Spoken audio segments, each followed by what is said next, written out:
Hi again, everybody. It's Kevin Canessa from The Observer and TheObserver.com. Hope you're all enjoying your Monday today, and hope you all had a great weekend just gone by. Coming to you now with a look at this week's edition of The Observer. It's hard to believe that this edition's date is August 1st, 2018. This year is just flying by, and so is the summer. But in the meantime, I hope you're all enjoying what's left of the summer. It's hard to believe kids will be going back to school in 4.5 weeks, isn't it? But at any rate, this week's newspaper begins with the headline, Victory in Ireland. And this is a story that Ryan Ribeiro did about the St. Columcille United Gaelic pipe band. Of course, anybody from West Hudson knows of St. Columcille, and they went over to Ireland and participated in the All-Ireland Championship and won the entire thing. And it was the first time that a band that wasn't from Ireland and wasn't from the United Kingdom won the championship. So it was a tremendous feat, and we congratulate everybody who is in the band on such a tremendous accomplishment. And Ryan did a great job of breaking down what happened over in Ireland, and of course that they were indeed the first American team to win at any point in this history of this illustrious competition. So congratulations to everyone on the St. Columcille United Gaelic Pipe Band for winning the All-Ireland Championship. Great story in this week's paper. On the front page also, Ron Lear, my colleague, has a story about the new superintendent and the Lyndhurst Public Schools, who will be working with a state monitor as he begins his role as the superintendent. The previous superintendent left with some time left on her contract, and the new superintendent will indeed be working with the school monitor because there is some money that was missing or that can't be accounted for properly, and it's going to be a big task for him as he begins his time and tenure here in Lyndhurst. But Ron explains everything in this week's edition of The Observer, so I hope you'll check that out also on this week's front page. As we move along inside, I was touched to be able to write a story about the tragic death of Allie Gaynor, who is the daughter of a very dear good friend of mine, Kim Alfieri. Allie died at the age of 24, and she overdosed, and as it appears, she was with two people the day that she died at a fast food restaurant in Harrison, and the people who were with her didn't do anything, though she had been in the bathroom for 30 minutes. And if they had gotten to her maybe even 10 minutes earlier, Kimmy said that she believes that she would have survived, and that the EMTs had told her that.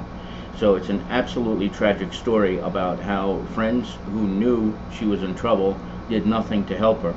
And a lot of times this happens in the world of addiction because people are afraid that they're going to get themselves arrested or get themselves locked up. But the truth of the matter is, New Jersey is one of several with Good Samaritan laws. And Kearney Police Chief George King and I spoke on the telephone recently about how important it is not to worry about getting arrested or charged, and how important it is to actually pick up the phone and call 911 if a friend of yours is overdosing. It doesn't matter whether it's you or if it's someone else, whoever's there in your party, so long as they are not looking to distribute drugs and they're not sellers, will not be arrested, will not be charged, will not be prosecuted.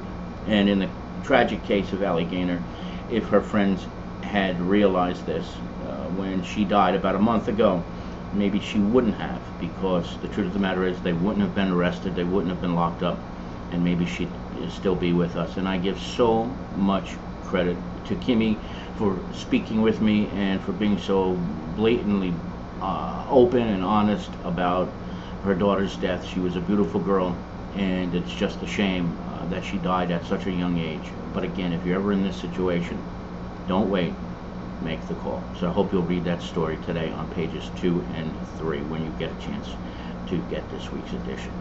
As we move along on a happier note, I have a story about a woman who, when her husband left to fight in the Korean War back in the 50s, wrote him a letter using teletype. It turned out to be 51 feet long. It's a pretty long letter. She used the teletype to do it, and when all was said and done, that's how long it was. The picture of him reading the letter, which was on one long piece of paper measured 51 feet long, was on the front page of the Newark Evening News back in the 50s, so I hope you'll check that out. That's coming on page number 4. As we move along and get inside to this week's edition of the paper, on page 8, Ryan has a story about the Nutley Junior Police Academy. He was up there a few weeks ago to observe what happened, and he gives it a recap. This is done by many police departments in the area. Nutley has done its early, and Kearney is doing it soon too, so we'll have something about that in the paper as well in the coming weeks once that is completed. I think they're starting theirs next week, if I'm not mistaken. I could be wrong, but I think it's in the next 2 weeks no matter what. So Ryan did a great job recapping what happened in the Nutley Junior Police Academy this year, and it's a great program that these police departments put on. Very, very extensive and wonderful thing that they do indeed do. As we move inside a little bit further, Karen has this week's Kearney Police Blotter, and as always, she puts some humor into it, as she does every single week, so I hope you will, when you get a chance, check that out as well. Of course, we have sports with Jim Haig. Jim was not with us last week, but he is back, and it was the first time he missed a full week in 18 years, I think, or 16 years. It's unbelievable, but he's doing well, and he's back with us, so I hope you will check out his sports. I defy you to find someone who does it better than he does. Nobody does. As we continue to move along in the news section, What's in a Street Name is a story that Karen Zodek did this week. It's about Eckert Terrace in North Darlington, was named after a gentleman by the name of, well, his last name, of course, is Eckert, but I'm just drawing a blank on his first name. But at any rate, when they renamed a street for him about 70 years ago, they misspelled his name. But that's finally been rectified all these years later, so I hope you'll check that out. Whenever Karen does these stories about people who are in the military and people who were forgotten about for whatever reason, etc., etc., she always does a fantastic job. So check that out. It's a great piece that she does, and she always hits it out of the park every single time she does one of these. So that's it for this week's news section, and with sports as well. But of course, this is a regular week for us, and if you need something to be in the classified section next week, please give us a call at 201-991-1600 or send an email to classified@theobserver.com, and we can get that into the paper for you the following week. As you probably noticed, the classified section in our newspaper has grown exponentially. In fact, it is now 2.5 pages. It's much bigger than it's been in a long time, and it continues to grow. It'll be at 3 and 4 very, very soon. People are reading our classified section, and it's getting results, whether it's a help wanted ad or it's a apartment for rent or room for rent. These places go like that. So you can try Craigslist all you want, you're not going to get the type of results that you get with the Observer. So if you have a classified to place, give us a call as soon as possible, and we will take care of that for you.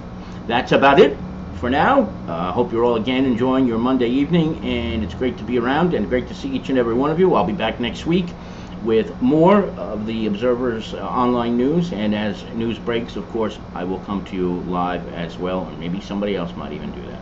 So from Kearney, New Jersey, Canessa signing off. We will see you all back here very, very soon. Good night, everybody.